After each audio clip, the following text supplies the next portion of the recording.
Welcome back, champs, to my channel. So today we will be studying most powerful chapter electrostatics, जिसमें हम क्या cover करने वाले हैं?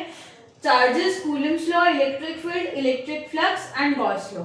Okay, so ये और बाकी भी जो important derivations होंगी ना सब कवर करेंगे. So notebook open, mind focus. So let's move on to the video now. So देखो भाई अभी हम पहले first topic करते हैं, that is charges.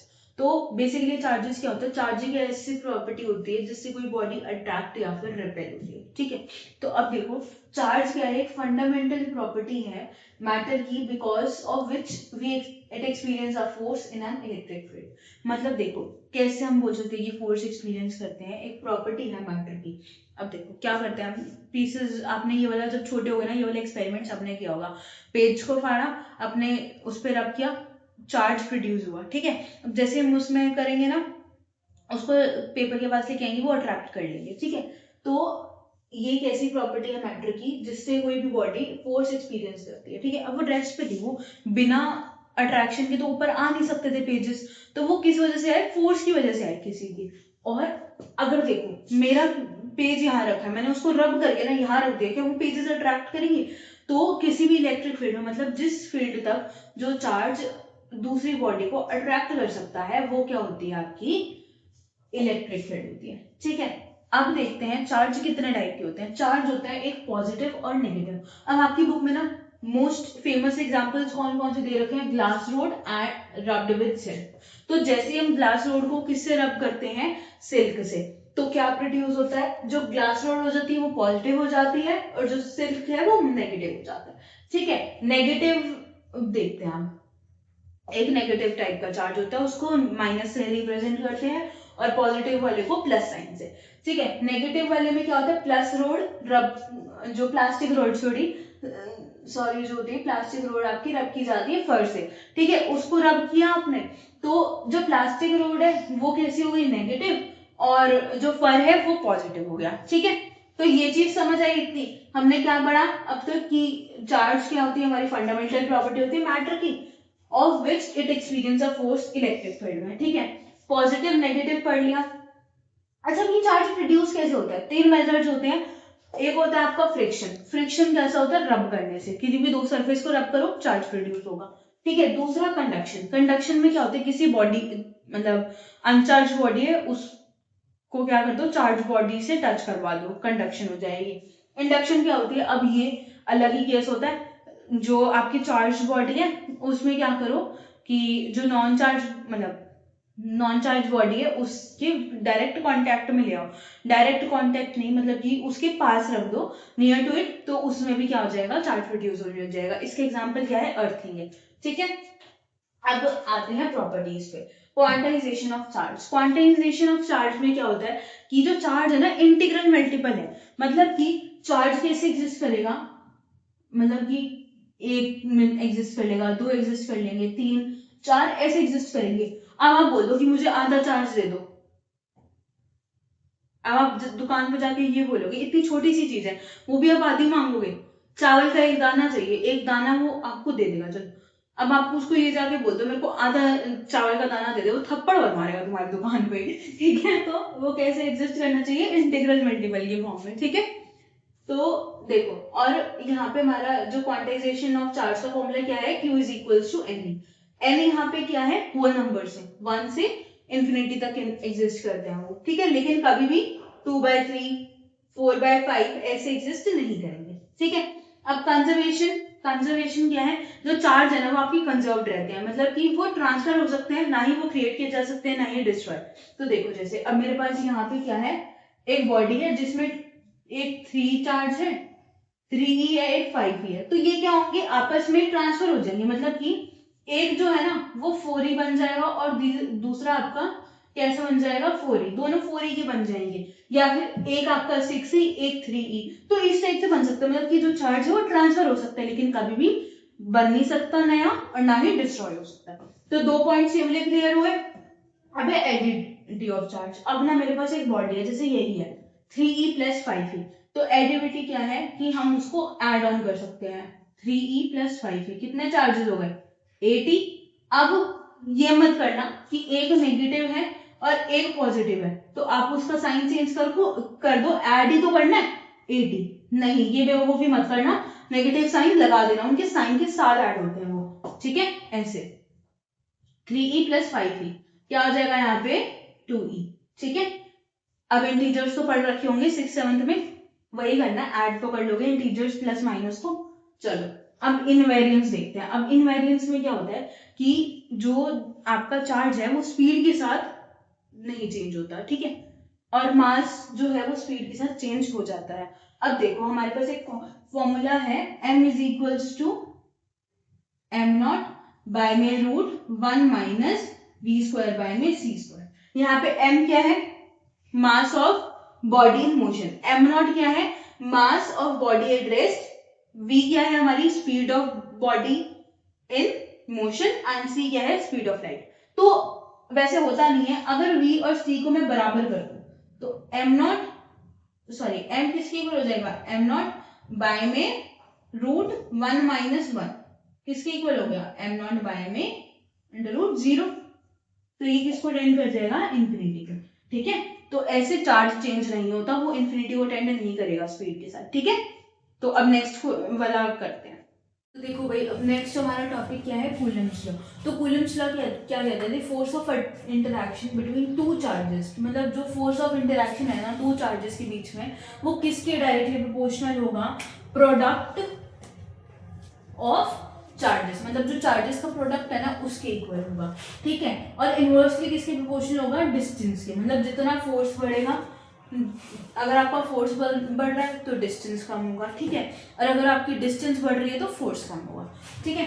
अब जैसे देखो इसको आप ऐसे भी याद कर सकते हो कि अगर आपकी कोई चीज पास है, मतलब आपका अगर कोई फ्रेंड आपके पास है तो आप उसको ज्यादा जोर से थप्पड़ मार पाओगे, और दूर होगा तो ऐसे हाथ करके मारना पड़ेगा, वो कम लगेगा, है ना। तो इसलिए जो चीज आपके ज्यादा पास है उस पर फोर्स ज्यादा लगेगा, जो आपके दूर है उसके ऊपर कम फोर्स लगेगा। अब आते हैं अगर वो डायरेक्टली प्रोपोर्शनल है, तो डायरेक्टली प्रोपोर्शनल जब हम बोलते हैं तो एक कांस्टेंट आता है, तो ये क्या है, कूलम्ब्स लॉ का कांस्टेंट आ रहा है हमारे पास, और Q1 Q2 बाय में r² है, ठीक है। अब देखो ये हमारा किसके इक्वल होता है, 1/4πε0, 1/4πε0 के इक्वल होगा, और k की वैल्यू ये वाली याद रखना, क्या, 9 × 10⁹ newton metre square coulomb inverse square, ठीक है। अब बात करते हैं कि ε0 इसमें क्या है, ε0 क्या है, absolute electrical permittivity of free space. जब हम E लिखते हैं खाली, मतलब एप्सिलॉन ये लिखते हैं, तो ये क्या होता है, absolute electrical permittivity of medium, लेकिन जब हम नॉट लगा देते हैं तो वो फ्री स्पेस के लिए हो जाती है, ठीक है। अब ना हमसे एग्जाम में क्या पूछा जाता है, ε0 की जो यूनिट होती है वो क्या होगी, तो देखो इसकी यूनिट क्या होगी, coulomb square newton inverse metre inverse square, ठीक है। अब देखो ये ε0 जो है ये कैसे निकलेगा, अगर मैं f को क्या करूं, इसकी जगह पे ले, मतलब यहाँ पे ना हमारा f होता है और यहाँ पे एप्सिलॉन होता है, तो इनको इंटरचेंज कर दो, फॉर्मूला बाकी सारा सेम रहेगा, ठीक है। अब देखो चार्जेस की जो यूनिट होती है वो कूलम होती है, कूलम इंटू में कूलम, और फोर्स की क्या होगी न्यूटन, और रेडियस की क्या होगी मीटर स्क्वायर, इतना समझ आया। अब देखो इसमें इन्होंने क्या किया, आपकी जो डायमेंशन है ना वो पुट करके ये डायमेंशन फॉर्मूला निकाल दिया, वो क्या होता है m-1 l-3 T4a², ठीक है। अब T और A यहाँ से आए, कूलम की जो वो होती है ना डायमेंशन, वो 80 इंटू में 80 होती है, ठीक है। फोर्स और मीटर स्क्वायर की तो आपको पता ही होगा। अब देखो इसमें क्या है, जो ε0 की आपकी वैल्यू होती है वो 8.85 इंटू 10⁻⁻12। अब इसमें तो मैं कुछ नहीं कर सकती, लेकिन इसमें जरूर कर सकती हूँ। क्या कर सकते हैं भाई, देखो न्यूटन मीटर स्क्वायर है, कूलम इनवर्स स्क्वायर है, ठीक है। ये किसके लिए है हमारा, k की वैल्यू के लिए। और अगर मैं ε0 की पूछ लूँ तो इसमें क्या है, अगर ये क्या है पॉजिटिव है तो ये नेगेटिव हो जाएगा, ये पॉजिटिव मतलब ये नेगेटिव है यहाँ पे, तो ये कैसा हो जाएगा,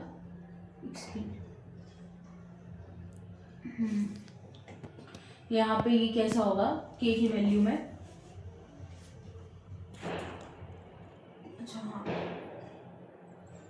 यहाँ पे पॉजिटिव है, यहाँ पे पॉजिटिव होगा ना k की वैल्यू में ये, तो यहाँ पे क्या हो जाएगा, ये नेगेटिव हो जाएगा, ठीक है, और यहाँ पे ये नेगेटिव है तो ये पॉजिटिव हो जाएगा, फर्क बस इतना है।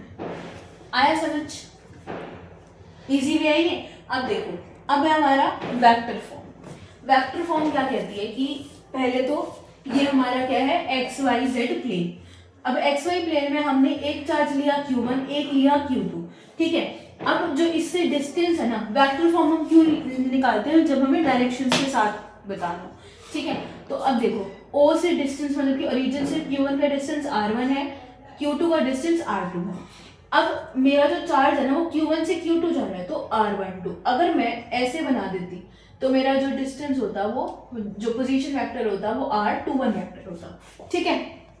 अब क्या है, जो मेरा Q1 फोर्स है वो Q2 के ऊपर लगा रहा है, तो इस साइड क्या लगेगा, F12, मतलब कि फोर्स जो Q1 Q2 के ऊपर लगा रहा है। अब यहाँ पे F2 है, यहाँ पे क्या होगा, फोर्स 2 जो 1 के ऊपर लगा रहा है। इतना समझ आया? अब देखो, R1 मेरा क्या है, पोजीशन वेक्टर Q1 का, R2 मेरा पोजीशन वेक्टर ऑफ Q2, ठीक है। अब नेक्स्ट देखो क्या होगा इसमें, ए बी, मतलब कि अगर हम डिस्टेंस कवर कर रहे हैं ए पोजीशन से बी पोजीशन तक जा रहे हैं तो क्या होगा, R12, मतलब कि R1 से लेके हम 2 तक जा रहे हैं तो इसका क्या होगा, R2 माइनस में R1 वेक्टर, ठीक है, इसकी वैल्यू निकालने के लिए, ठीक है। और बी ए वेक्टर निकालना है तो R21 वेक्टर किसके इक्वल होगा, R12 माइनस R2। अब पॉजिटिव याद कर लो ना, 12 है तो 21 करना है और 21 है तो 12 करना है। अब निकालते हैं फोर्स F12। अगर मैं इसके ऊपर फोर्स लगा रही हूँ तो मैं डिस्टेंस कौन से चल रही हूँ, A से B तक, ठीक है। फोर्स किसके ऊपर लग रही है, 21 के ऊपर, तो कैसे निकालोगे, 21 वाली फोर्स 1/4πε0 Q1 Q2 बाय में R12 का स्क्वायर। अब यूनिट वेक्टर नाम की भी एक चीज सुन ली होगी तुमने 11th में, ध्यान दिया हो तो, थोड़ा सा बहुत बेसिक थी वो चीज प्लेन वाले चैप्टर में, मोशन इन प्लेन। अब यूनिट वेक्टर को हम कैसे रिप्रेजेंट करते हैं, कैप से, R12 वेक्टर बाय में मैग्नीट्यूड, मतलब कि वेक्टर बाय में उसका मैग्नीट्यूड, ठीक है। और 21 का भी ऐसे निकालना है तो पोजीशन वेक्टर निकालने के लिए यूनिट वेक्टर से मल्टीप्लाई कर दिया।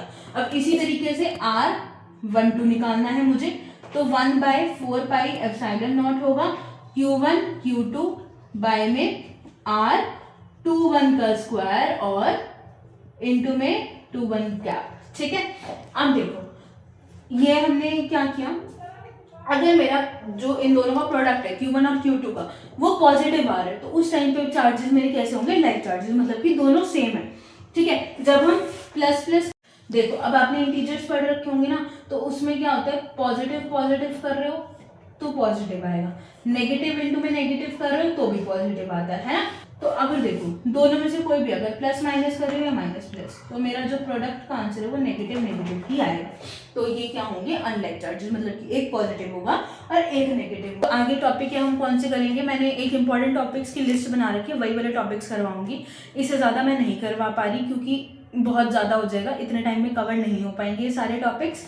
और जो इम्पोर्टेंट टॉपिक्स हैं वो कवर करने हैं। अगर आपको क्या है, क्वेश्चंस चाहिए, ठीक है, मतलब क्वेश्चन समझ नहीं आ रहे कहाँ से करें, तो देखो रेकमेंड करूँगी, कोई पेड प्रमोशन नहीं है, एक तो MTG की बुक, ठीक है, MTG की बुक में सारे क्वेश्चंस मिलेंगे आपको प्रीवियस 10 ईयर्स के, और एक और सवाल में भी सब मिल जाएगा। वैसे कोई भी प्रीवियस ईयर की बुक ले लो, सब में ही मिल जाएंगे आपको प्रीवियस 10 ईयर, ठीक है। दूसरा MTG में ना आपको सोल्यूशन में थोड़ी सी दिक्कत मिल सकती है, लेकिन उसमें क्या है, आपको फुल मतलब क्या मिलेंगे, क्वेश्चंस मिलेंगे, सैम्पल पेपर्स मिलेंगे, सब कुछ मिल जाएगा उसमें। अब बात करते हैं कि इनको कवर कैसे करो। एक तो मैं शॉर्ट्स बना रही हूँ, देख लो इंपॉर्टेंट टॉपिक्स के, और जो ज़्यादा इंपॉर्टेंट, देखो बुक पढ़ो पहले तो, वन शॉट्स देख लो, दूसरा क्या करो, नोट्स बना रखे होंगे वो पढ़ लो बुक की जगह, अगर इतना टाइम नहीं है।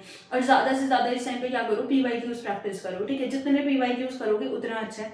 और साथ में MCQ अब देखो नए आ रहे हैं, तो कोई गारंटी नहीं है कि PYQ से आ जाए, नए भी आ सकते हैं, और JEE मेन से भी उठा के दे देते हैं लोग। तो क्या करो, CUET की जो बुक आती है ना 12th की, उसमें ले लो आप, वो लो, और उससे आपको आइडिया लग जाएगा कि किस टाइप के क्वेश्चन है, अटेम्प्ट करने आ जाएंगी कि अप्रोच कैसे करें आप उनको, MCQs को।